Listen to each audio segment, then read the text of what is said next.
자, 오늘 말씀의 제목을 한번 읽어볼까요? 주보 보고 시작. 예, 함께입니다.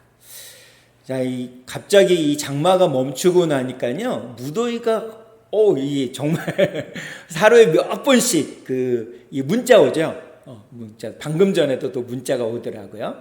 폭염이니까 나가지 마시라고. 너무나 덥습니다. 근데 이 날씨가 더워지니까 갑자기 코로나도 이 확진 환자들이 막 급증해서 뭐 한 5배 이상 늘어나고, 그래봤자 뭐 옛날에 비하면 아주 약소하지만 하여튼 그렇게 늘어났습니다. 그래서 이 무더위를 잘 견디시고 이기셔야 될 것 같아요. 그래서 주님의 이름으로 잘 이겨내시고 이기시기를 부탁을 드립니다. 오늘 말씀해 주는 게 함께예요. 이걸 영어로 이렇게 사전을 찾아보니까 두 가지로 찾을 수 있더라고요. with랑 together입니다. 둘 다 누구누구와 함께, 누구누구와 같이, 서로 더불어 뭐 이런 뜻을 가지고 있어요. 오늘 우리가 본문의 말씀들을 통해서 신구약 성경을 통해 가지고 주님께서 우리와 함께 하시는 것을 바라보면서 오늘도 이 뜨거운 여름이지만 무더위가 심하지만 매순간 주님의 손을 꽉 잡고 믿음으로 걸어가는 우리 모두가 되길 주님의 이름으로 축복합니다. 먼저 오늘 우리 말씀에서 본문에서 우리가 꼭 기억해야 될 키워드가 두 가지가 있는데 그 중에 첫 번째가 뭐냐면 먼저 항상이라는 키워드입니다. 오늘 본문 말씀인 이사야 58장 11절의 말씀을 개역 개정판으로 한번 읽어보도록 하겠습니다. 함께 읽어보겠습니다. 주보에 있으니까 같이 읽겠습니다. 시작.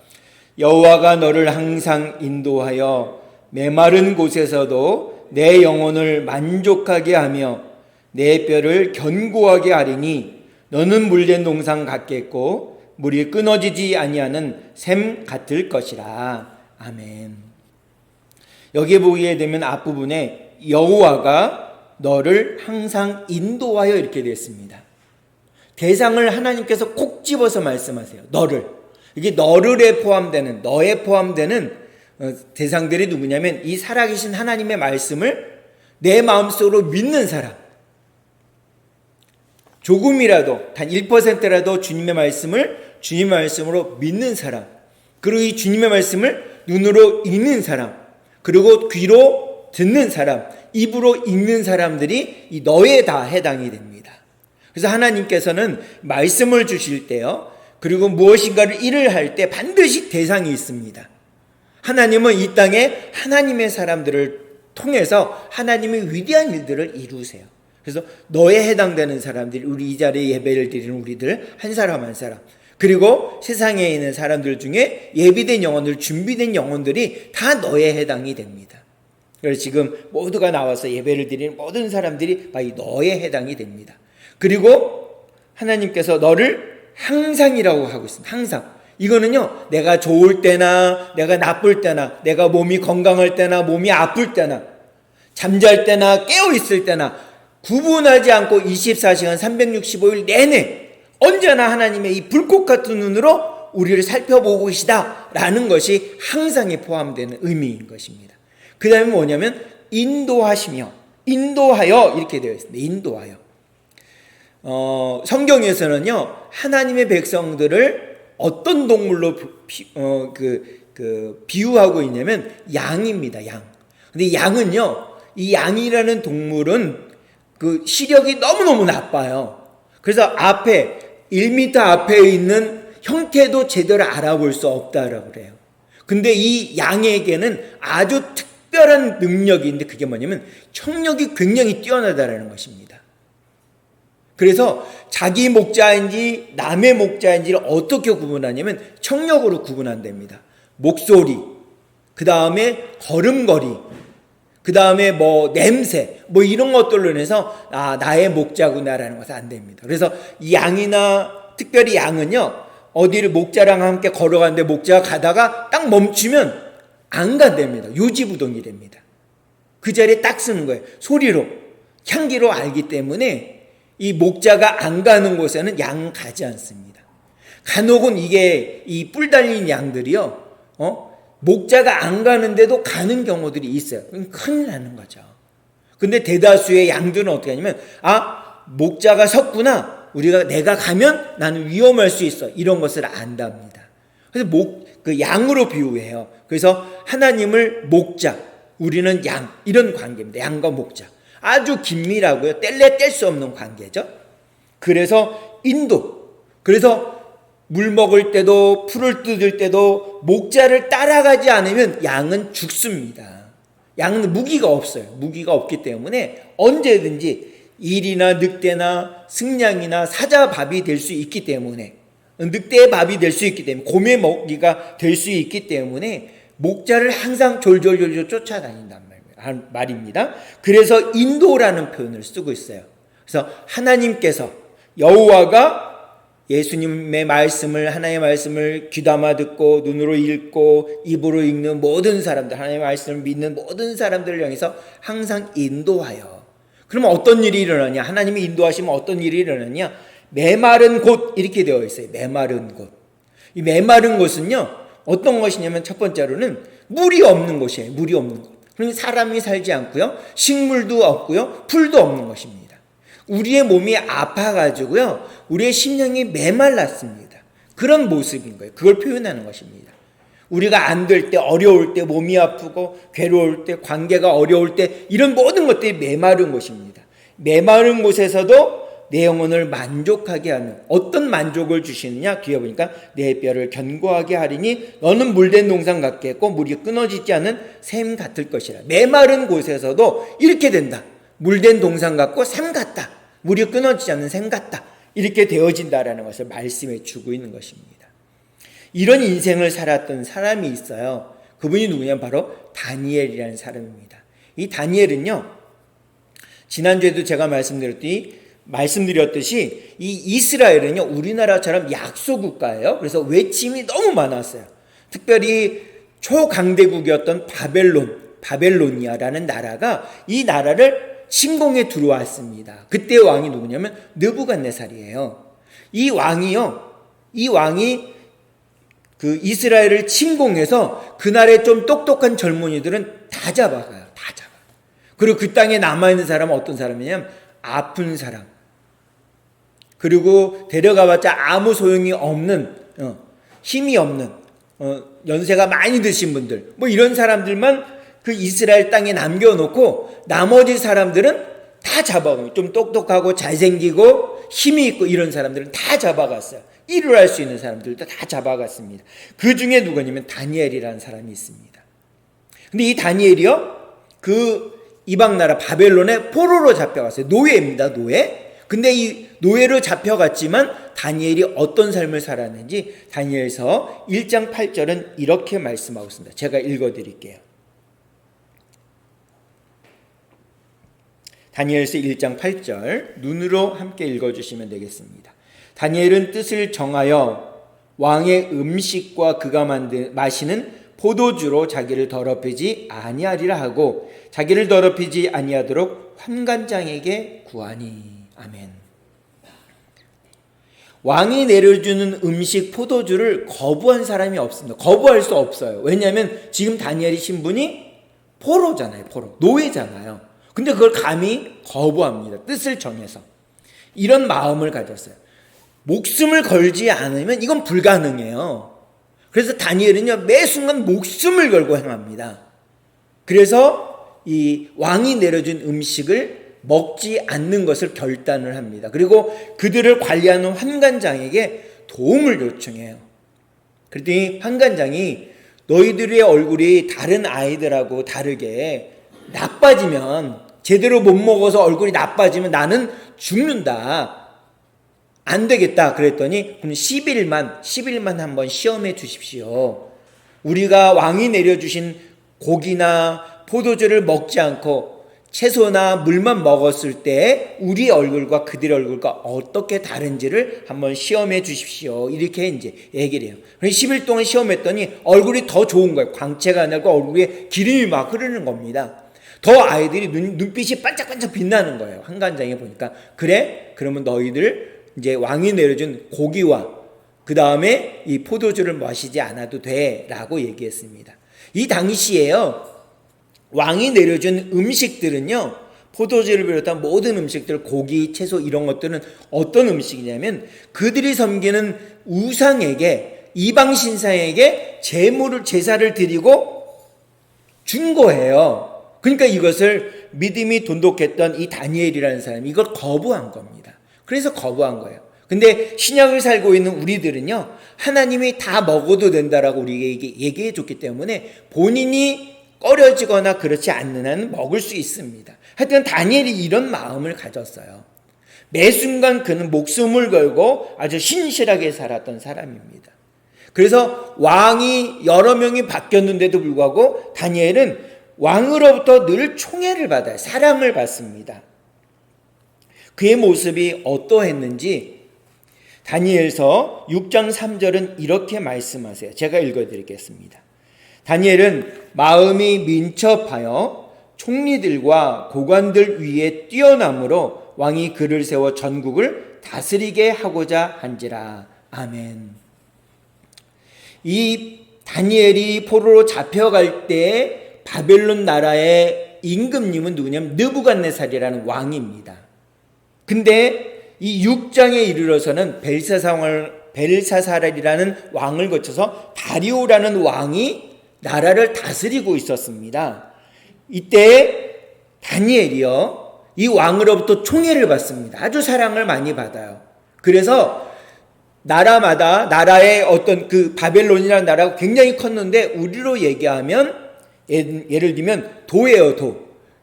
경상북도, 경상남도 뭐 이런 도마다 총리들이 한 명씩 다 있습니다. 그 총리들 위에 총리를 세워요. 근데 어떻게 해서 그렇게 되었냐? 다니엘이 3절 앞부분에 보니까 마음이 민첩하여 이렇게 표현하고 있습니다. 이 마음이 민첩하다라는 것은 그냥 꺼주세요. 네.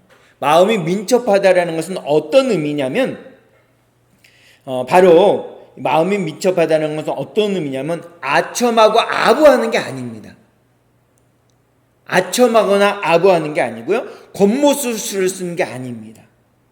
마음을 온전히 담아서 왕을 섬긴 겁니다.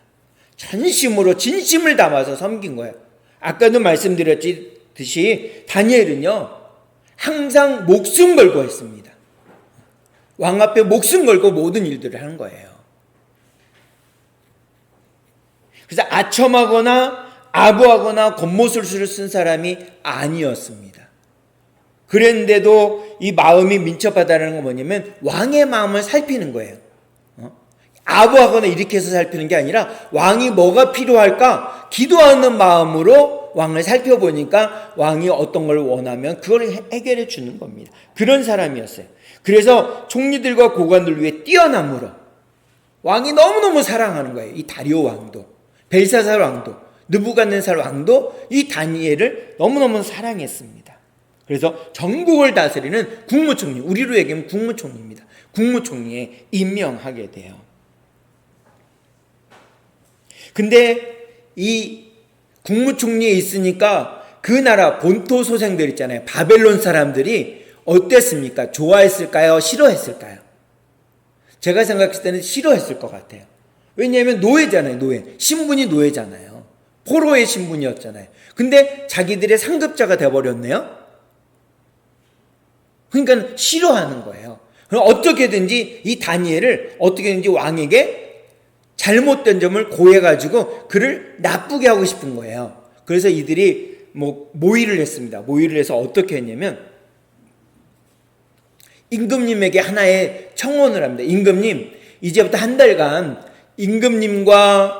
임금님이 섬기는 신 외에 다른 곳에 기도하거나 섬기면 사자밥이 되게 하는 법을 만듭시다. 이렇게 했어요. 근데 이 왕이 다리오 왕이요, 이 다니엘이 그런 줄은 전혀 모른 거예요. 하나님을 믿지 않으니까. 그래? 알았어. 그러면서 법을 만들어 와 그랬더니 만들어 오니까 거기다가 도장을 꽝 찍었습니다. 그러면 이건 왕도 지켜야 되는 거예요. 그러는데 다니엘이 하루에 3번씩 자기의 나라를 향해서 창문을 열고 기도합니다. 언제 했는지 하루에 3번씩 했어요. 이거는 매일 습관에 따라 기도하는 겁니다. 내게 좋은 일이 있든 어려운 일이 있든 나쁜 일이 있든 간에 동일하게 기도하는 거예요. 다니엘이 어떻게 기도하냐면 왕의 도장이 찍힌 것을 알고도 집에 돌아가서 기도했어요.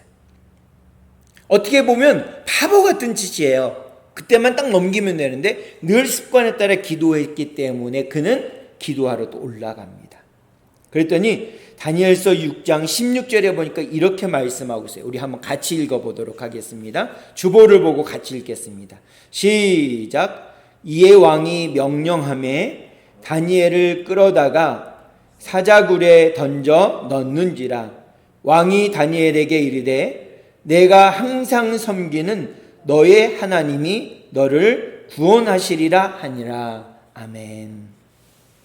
아까도 말씀드렸듯이 항상은요, 좋을 때나 나쁠 때나 우리 몸이 아플 때나 건강할 때나 상관없이 늘입니다. 늘 똑같이. 아까도 말씀드렸듯이 이 다리오라는 왕은요, 바벨론의 왕은 하나님을 믿지 않아요. 자기가 큰 금신상을 만들어서 자, 모든 백성들아 여기에 절을 해라. 이 금신상이, 이 신상이 우리에게 복을 준다. 이렇게 얘기했던 사람이었어요. 그런 사람이니까 하나님을 안 믿어요. 근데 그 법령에 지켜진 대로 사자굴에 누구를 넣었냐면 다니엘을 넣었습니다. 그러면서 그가 이렇게 얘기해요. 내가 항상 섬기는 너의 하나님이 너를 구원하시리라. 이렇게 믿음으로 고백합니다. 참 놀랍지 않습니까? 이 고백을 한 사람도 참 대단하지만 고백을 하게 하신 하나님도 더 대단하세요. 이분은 방금 말씀드린 대로 하나님을 믿지 않는 사람입니다. 근데 이렇게 고백할 수 있는 것은 다니엘이 이 왕에게 어떻게 행동했는지, 왕을 섬길 때 어떻게 했는지를 정확히 본 것입니다. 그래서 그는 그렇게 고백을 한 거예요. 내가 항상 섬기는 너의 하나님이 너를 구원하시리라. 그런 간절한 마음으로 고백을 한 것입니다. 사랑하는 성도 여러분, 하나님께서는요, 하나님을 신실하게 믿는 하나님의 백성들을 통해서도 이런 믿음의 고백을 받기를 원하세요. 그러나 하나님의 신실한 백성들이 하나님 앞에 이렇게 믿음의 고백을 하지 않으면 어떻게 되느냐? 하나님을 믿지 않는 사람들을 통해서도 하나님은 그 믿음의 고백을 받으세요. 예수님이 공생의 기간을 다 마치고 이제 마지막 일주일 시작하는 주일날 아침에 예루살렘 성전에 올라갔어요. 그랬더니 사람들이요, 길가에다가 옷도 깔아놓고요, 막 이러면서 뭐라고 했냐면 호산나 호산나 다윗의 자손이요 우리를 구원하소서, 이런 얘기를, 이런 찬양으로 계속해요. 그랬더니 당시의 종교 기득권자였던 대제사장, 그 다음에 제사장, 랍비들이 뭐라 하냐면 당신 저들의 입을 좀 막으라, 이렇게 얘기했어요. 그랬더니 예수님이 뭐라 하냐면 저들이 저렇게 찬양하지 않으면 돌들이, 길가에 있는 돌들이 일어나서 하나님을 찬양할 것이다, 이렇게 얘기할 정도였습니다. 사랑하는 성도 여러분, 우리가 하나님의 백성들인 우리들이 믿음으로 고백하지 않으면 하나님을 믿지 않는 세상 사람들도 하나님의, 그들의 입술을 통해서 하나님은 찬양받고 고백받기를 원하신다라는 것입니다. 그래서 우리의 삶이 힘들고 어려울지라도 오늘 이 다리오 왕의 믿음의 고백처럼 내가 항상 섬기는 너의 하나님이 너를 구원하시리라, 이렇게 믿음으로 날마다 고백하는 우리 모두가 되기를 원합니다. 현재를 살아가는 우리도 믿음의 선진들처럼, 하나님의 백성들처럼 날마다 믿음으로 고백하며 믿음의 삶을 걸어서 믿음의 발자취를 남길 수 있는 우리 모두가 되길 간절히 소망합니다. 우리가 오늘 기억해야 될 키워드 첫 번째는 항상입니다. 두 번째는요, 함께예요. 다시 말씀드리면 지금 나는 누구와 함께 하고 있습니까? 이겁니다. 신약 성경이 27권입니다. 이 27권 중에 13권을 기록한 사도 바울 선생님이요, 그 서신서에 고린도 서신서, 이렇게 갈라디아서, 그 다음에 에베소서, 빌립보서, 이렇게 편지를 보낼 때, 초대교회에게 편지를 보낼 때 꼭 그 안에 기록하는 것이 있어요. 그게 뭐냐면 예수 그리스도 안에서, 하나님 안에서, 성령님 안에서, 그리스도 안에서, 이런 표현을 계속적으로 사용해요. 왜냐하면 자신 안에서는 하나님의 위대하심을 발견할 수 없기 때문에 그는 이런 고백을 끊임없이 하게 됩니다. 끊임없이 하게 돼요. 그래서 우리의 삶 속에서 우리의 삶을 온전히 이끌어 가실 수 있는 분은 내가 아니라, 우리 각자가 아니라 오직 주님밖에 없습니다 라는 믿음의 고백으로 하나님 안에서, 성령님 안에서, 예수 그리스도 안에서, 그리스도 안에서, 예수님 안에서 이런 표현을 계속 사도 바울은 행하고 있는 것을 우리는 볼 수가 있다는 것입니다. 그러면서 사도 바울 선생님은 로마서 14장 8절에서 이렇게 믿음으로 고백하고 있습니다. 우리 함께 읽어보겠습니다. 함께 읽어보겠습니다. 시작. 우리가 살아도 주를 위하여 살고 죽어도 주를 위하여 죽나니 그러므로 사나 죽으나 우리가 주의 것이로다. 아멘. 우리의 삶 가운데 항상 함께 하시기를 원하시는 주님, 그 주님의 마음을 정확히 알았던 사도 바울은 이렇게 고백을 합니다. 또 갈라디아서 2장 20절에서는 그 주님의 마음이 한 번 더 우리에게 말씀하고 있습니다. 제가 읽어드릴게요. 주보 뒷면에 있습니다. 눈으로 함께 읽어주시면 감사하겠습니다. 내가 그리스도와 함께 십자가에 못 박혔나니 그런즉 이제는 내가 사는 것이 아니요 오직 내 안에 그리스도께서 사시는 것이라. 이제 내가 육체 가운데 사는 것은 나를 사랑하사 나를 위하여 자기 자신을 버리신 하나님의 아들을 믿는 믿음 안에서 사는 것이라. 아멘. 여기 보게 되면 내가 그리스도와 함께 십자가에 못 박혔나니, 내가 십자가에 못 박히는 게 아니에요. 2000년 전에 우리가 이 땅에 있을 것이라고 알지 못하는 그 2000년 전에 예수님이 십자가에 달려 돌아가실 때 우리도 함께 십자가에 못 박혀 죽은 겁니다. 그래서 우리는 예수 그리스도를 나의 구주로 영접함으로 예수 그리스도의 이름으로 우리는 구원을 받은 거예요. 그 주님의 이름이 내 안에 있고 그 주님의 이름을 내 마음속에 믿으면 나는 구원 받은 겁니다. 이미 예수님께서 그 값을 다 치르셨어요. 십자가에서 죽으시면서 다 이루었다라고 한마디 하심으로 그 모든 것들을 다 치르셨습니다.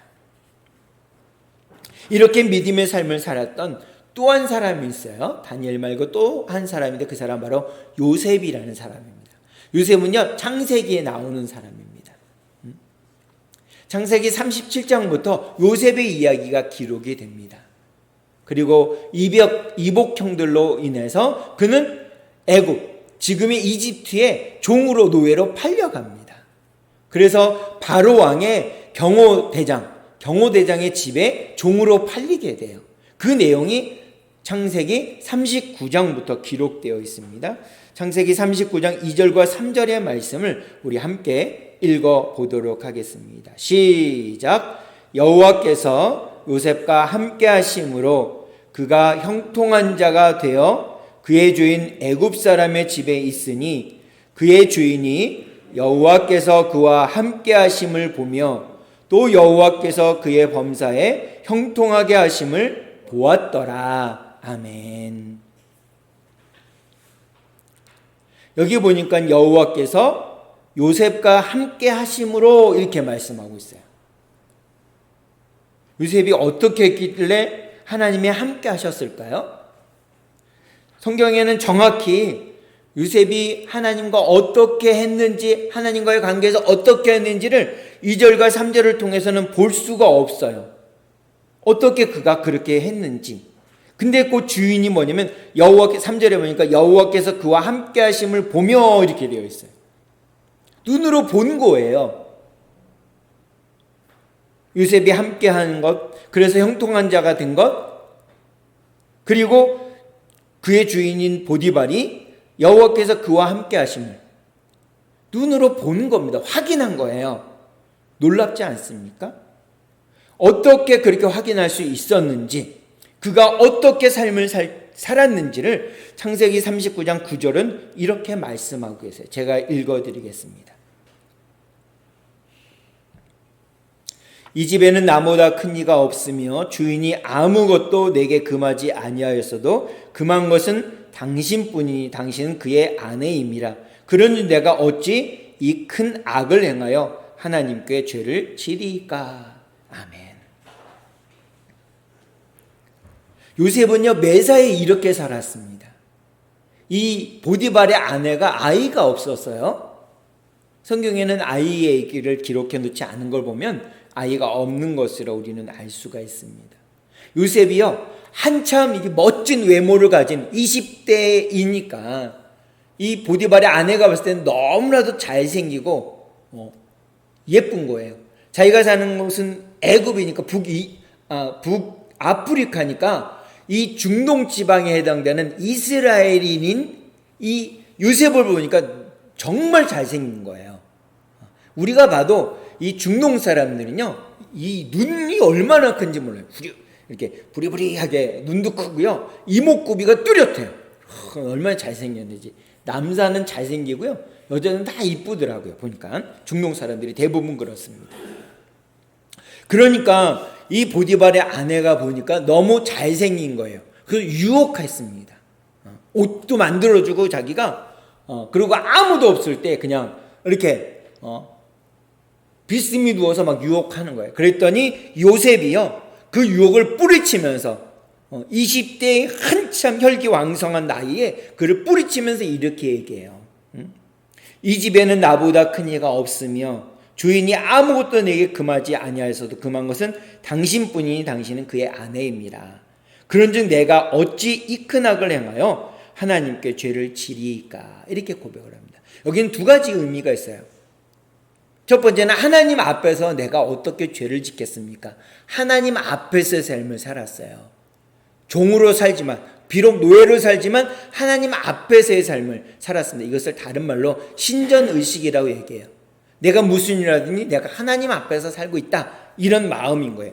또 하나는 자기를 그렇게 믿어주는 보디발이라는 주인의 마음을 배신할 수 없었던 것입니다. 그래서 주인에게도 내가 어떻게 큰 악을 지겠습니까? 이렇게 뿌리치고 나가요. 그리고 이 일로 인해서 요셉은 어떻게 되냐면 감옥에 갇히게 돼요. 보디발의 아내가 그냥 있겠습니까? 모함하잖아요. 자기 뜻대로 안 해주니까 모함해 버리잖아요. 그래서 또 죄수의 몸이 되어 감옥에 갇혀버리게 됩니다. 하여튼간 이 요셉의 마음은 이런 마음이었습니다. 내가 어떻게 죄를 지겠습니까? 악을 행하겠습니까? 그래서 하나님께 죄를 지겠습니까? 이렇게 얘기를 하는 것입니다. 그런 마음으로 갖고 요셉은 삶을 살았습니다. 그러니까 굉장히 어려웠을 것 같아요. 그 집안, 그 경호대장인 이 보디발의 집은요, 우리로 얘기하면 대통령 경호실장이에요. 대통령 경호실장은요, 굉장합니다. 최측근이니까 무소불위의 권력을 가질 수 있습니다. 대단한 능력을 갖고 이 집에 보디발의 집에 경호대장인 보디발의 집에 뭐가 있냐면 감옥이 있었어요. 감옥이. 그러니까는 이 경호대장인 보디발이 관리하는 사람들이 굉장히 많았어요. 나중에는 이 보디발의 그 집에 있는 감옥에 누가 오냐면 이 바로의 최측근인 술을 맡은 관원과 떡을 맡은 관원장 두 사람이 와요. 최측근이죠. 왕이 먹는 음식, 밥, 그 다음에 반찬 이런 것들을 맛보는 사람입니다. 그걸 총관리하는 사람이에요. 그리고 음료, 포도주, 물, 이런 거, 술, 이런 것들을 다 관리하는 사람, 관원장. 제일 높고 제일 믿는 사람입니다. 이런 사람들이 다 여기 보디발의 집에 감옥에 다 갇히게 돼요. 그래서 요셉이 나중에 다 이렇게 복량을 하잖아요. 그들을 보살피잖아요. 근데 요셉은요, 이런 마음 가운데 하나님 앞에서 내가 지금 노예로 있고 감옥에 갇혀도 하나님 앞에 나중에 국무총리가 되어도 하나님 앞에 사는 것처럼 철저하게 그런 마음 갖고 살았습니다. 그러니까 매 순간을 목숨을 걸고 사는 사람이었죠. 그냥 대강대강 사는 사람이 절대 아니었던 것으로 우리는 알 수가 있다라는 것입니다. 그런 마음 가운데 간절히 살아가고 있었습니다. 그래서 주님은 이런 마음 갖고 살기를 원하는 마음으로 우리에게 마태복음 1장 23절 오늘의 말씀을 우리에게 주고 계십니다. 개역개정판으로 우리 함께 읽겠습니다. 주보에 있으니까 앞에 PPT를 보셔도 됩니다. 함께 한 마음으로 읽도록 하겠습니다. 시작. 보라 처녀가 잉태하여 아들을 낳을 것이요 그의 이름을 임마누엘이라 하리라 하셨으니 이를 번역한즉 하나님이 우리와 함께 계시다 함이라. 아멘. 하나님이 우리와 함께 계시다. 우리들은요, 우리 사람들은 어떠냐면 믿지를 못해요. 이렇게 확실하게 만져줘야 됩니다. 만져줘야 돼요. 눈으로도 이게 뭔지를 눈으로 확인해 봐야지 믿지. 우리는 그런 연약함이 있어요. 다 누구나. 저도 마찬가지예요. 손으로 이렇게 확실하게 잡혀지지 않는데 그걸 어떻게 믿겠냐 이거죠. 우리는 다 그렇습니다. 하나님이 우리와 함께 하는데도 우리는 안 믿는 거예요. 당시 사람들이 안 믿는 거예요. 예수님. 그래서 하나님이 이스라엘 백성들이 안 믿으니까 예수님을 보내셨어요. 우리와 함께 하신 하나님을 보내시기 위해서. 그래서 임마누엘이에요. 예수님의 이름이, 다른 이름이 임마누엘입니다. 하나님이 우리와 함께 하신다. 제가 좋아하는 그 글 중에 이런 글이 있어요. 한 사람의 100걸음보다 100사람의 한 걸음이 더 위대하다. 이런 글이 있습니다. 여러분들 혹시 2인 삼각경기를 해보셨나요? 옛날에 우리 운동회 하고 학교에서 운동회 하면 꼭 하잖아요. 2인 삼각.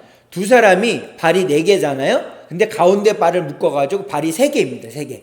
그러면 걸어갈 때 어떻습니까? 두 사람이 걸어갈 때 같이 마음을 못 두지 않으면 발만 아프잖아요. 그쵸?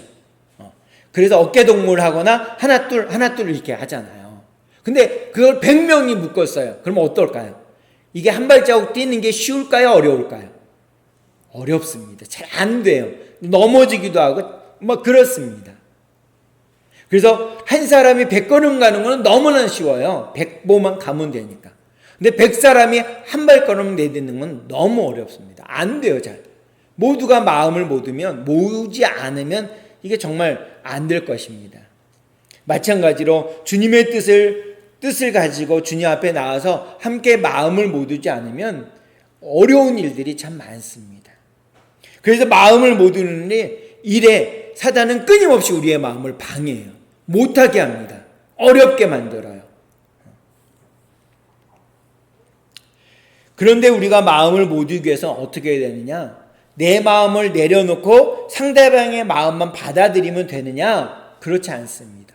아니면 상대방의 뜻을 꺾어버리고 내 뜻만 관철하면 되느냐? 절대로 그렇지 않습니다. 그렇지 않아요. 오직 내 마음도 합치고 상대방의 마음도 합치고 주님의 마음 안에 모든 것을 합치지 않으면 이렇게 하기가 굉장히 어렵다라는 것입니다.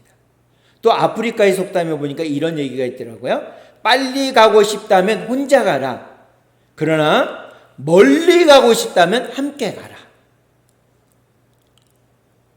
빨리 가고 싶다면 혼자 가라. 그러나 멀리 가고 싶다면 함께 가라. 이게 아프리카 속담이랍니다. 속담. 결론을 맺겠습니다. 인도에 가보면 사원들이 굉장히 많은데요. 한 사원에서 있었던 일이라고 해요. 그 사원에는요, 마을 중심에 있었는데 이 사원에는 가운데 그 사원 가장 중앙에 뭐가 있냐면 등잔이 있잖아요. 이게 예를 들면 등잔이라고 그러면 이 등잔을 100개를 올려놓을 수 있는 등잔 받침이 만들어져 있다 그래요. 한 100여 개가 있다고 합니다. 근데 그 마을 사람들이 저녁 때가 되면요, 저녁밥을 먹고 나면 이 사원으로 조그만 등잔을 하나씩 가지고서 바람에 날리면 불이 꺼질 만한 이 약한 등잔을 하나씩 가지고서 모인대요. 그럼 이들이 다 모이면 어떻게 하냐면 이 사원의 앞마당이 환히 빛나는 거예요.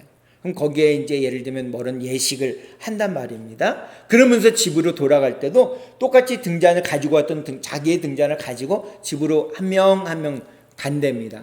왜냐하면 길이 어두우니까 이 등잔이라도 희미한 불빛이라도 불빛을 비춰서라도 이제 가야 되니까 그렇게 간다고 합니다. 돌아가면서 이 사원에 모여서 여러 가지 예식을 일을 하면서 신으로 받던 은혜를 마음속에 새기고 또 하나를 품고 간답니다. 나의 희미한 등불, 연약한 등불이지만 모이니까 이렇게 환한 등불이구나. 나는 거기에 내 희미한 등불이 보태줬다라는 자부심을 가지고 집으로 돌아간다고 해요. 사랑하는 성도 여러분, 나의 말과 행동이 타인에게는 힘이 될 때에 그 자부심이 있습니다. 내가 툭 뱉는 말 한마디로 상대방이 기운을 내고 힘을 내고 다시 한번 주저앉았던 자리에서 일어나게 되는 놀라운 일들이 일어날 수 있다라는 것입니다. 그냥 지나가는 얘기로 했을지라도 그 사람이 다시 한번 힘을 내고 일어날 수 있는 용기를 얻을 수도 있다라는 것입니다. 그렇게 우리의 존재인 것입니다.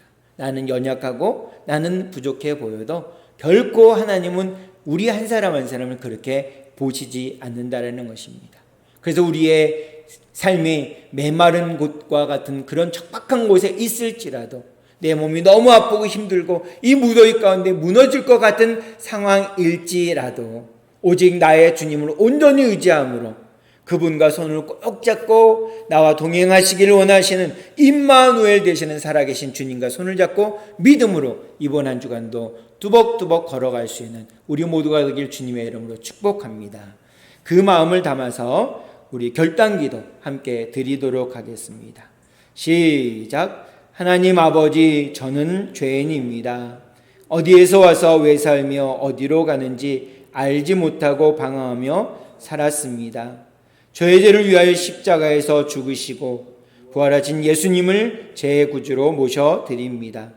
이제 저는 하나님의 자녀가 되었습니다. 지금부터 영원토록 주님과 함께 살겠습니다. 예수님의 이름으로 기도드립니다. 아멘. 기도하시겠습니다. 참 좋으신 하나님, 은혜의 하나님, 감사를 드립니다. 이 무더위 가운데 온갖 질병 가운데서도 저희 한 사람 한 사람을 품어주시고 이 무더위로 인해 지치고 어려울 수 있지만 예수님의 이름으로 다시 한번 힘을 낼 수 있도록 은혜를 내려주시니 감사를 드립니다. 주님의 사랑하는 자녀들을 기억하여 주시고 아버지 하나님의 은혜 안에 뜻 안에 온전히 서서 믿음으로 끝까지 달려갈 수 있는 저희 모두가 될 수 있도록 인도해 주시옵소서. 주님의 사랑하는 자녀들 지치지 않도록 어렵지 않도록 불꽃 같은 눈을 살피시고 아버지 하나님 은혜 가운데 붙들어 주시옵소서. 사랑의 주님의 은혜로 날마다 건강하게 하시고 이 뜨거운 여름, 지친 이 여름 가운데 이길 힘을 주시는 주님을 온전히 의지하며 살아나갈 수 있는 저희 모두가 될 수 있도록 인도해 주시옵소서. 감사합니다. 예수님의 이름으로 기도하옵나이다. 아멘. 마음속에